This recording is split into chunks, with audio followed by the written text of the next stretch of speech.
Corona পরীক্ষার যে কিটগুলো ভারত সরকার পাঠিয়েছিল পশ্চিমবঙ্গ রাজ্য সরকারকে, যে পয়সা পাঠিয়েছিল ভারত সরকার পশ্চিমবঙ্গ রাজ্য সরকারে, সেই তহবিলের তছরূপ আমরা দেখতে পাচ্ছি। সিএজি রিপোর্ট বেরোচ্ছে, সবেতে দেখতে পাবেন আপনারা। স্বচ্ছতার সঙ্গে সাংবাদিকদের হাতে তুলে দেওয়া হবে। মাননীয় সাংসদ শ্রী অভিষেক বন্দ্যোপাধ্যায় মহাশয়, তিনি যে তছরূপ করেছিলেন সব থেকে ভালো উনি জানেন। আপনারা সাংবাদিকরা ওনাকে সোজাসাপটা প্রশ্নগুলো করবেন, আমরা আপনাদের খালি ভূমিকাটা দিয়ে দিচ্ছি। কোভিডের যে যে কিটে এসেছিল সেই কিটে ডাইভারশন হয়েছিল, আজকে পশ্চিমবঙ্গের বাকি কোনো সাংসদের হাতে যায়নি। প্রধান কোভিডের কিট সংগ্রহ হয়েছে ডায়মন্ড হারবার কেন্দ্রে এবং সরবরাহ হয়েছে ডায়মন্ড হারবার ক্ষেত্রে, সংসদীয় ক্ষেত্রে। তাই এটা বুঝতেই পারছেন যে সারা পশ্চিমবঙ্গে একটাই জায়গা ছিল, একটাই লোকসভা কেন্দ্র ছিল।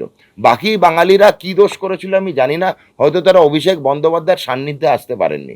সেবাশ্রয় তৈরি হলো ওখানে, কোটি কোটি টাকার তছরূপ তৈরি গেল এখানে, বিভিন্ন জায়গা থেকে মেশিন তুলে নেওয়া হলো, সেটাও কোনো সরকারি নথিপত্র ছাড়া, ছাড়পত্র ছাড়া। কারুর অঙ্গহানি হলো তো কারুর প্রাণহানি হলো, দায় নিলেন না সাংসদ। আজও সাংসদ বলে যাচ্ছেন 31-এ দেখবে। আরে 31শে জুলাইয়ের মধ্যে এই রোগীগুলোকে দেখুন।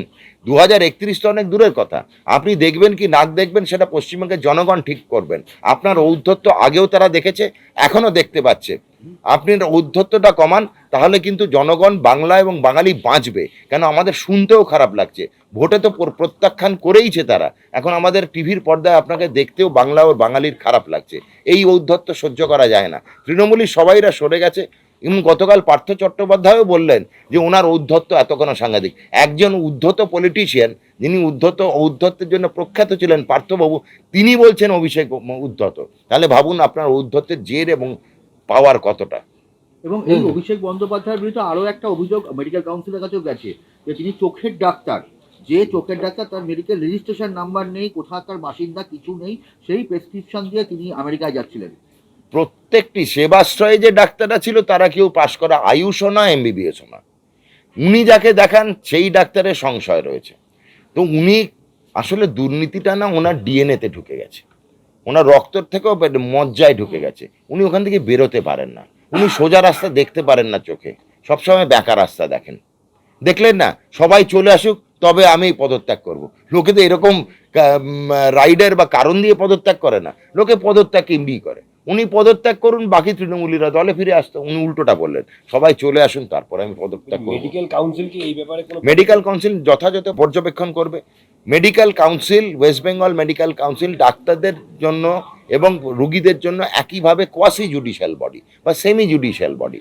এরা নিজেরা তাদের যেসব ডাক্তাররা দোষী, তাদের দোষারোপ যে কেউ করে থাকে, তাদের যদি দোষ সত্যি কনফার্মড হয় তাহলে শাস্তির ব্যবস্থা থাকে। অভিষেক বন্দ্যোপাধ্যায়ের কোনো যদি চিকিৎসকের নামকরণ করে থাকে সেটা আমাদের নথিতে নেই, তারও ব্যবস্থা নেওয়া হবে।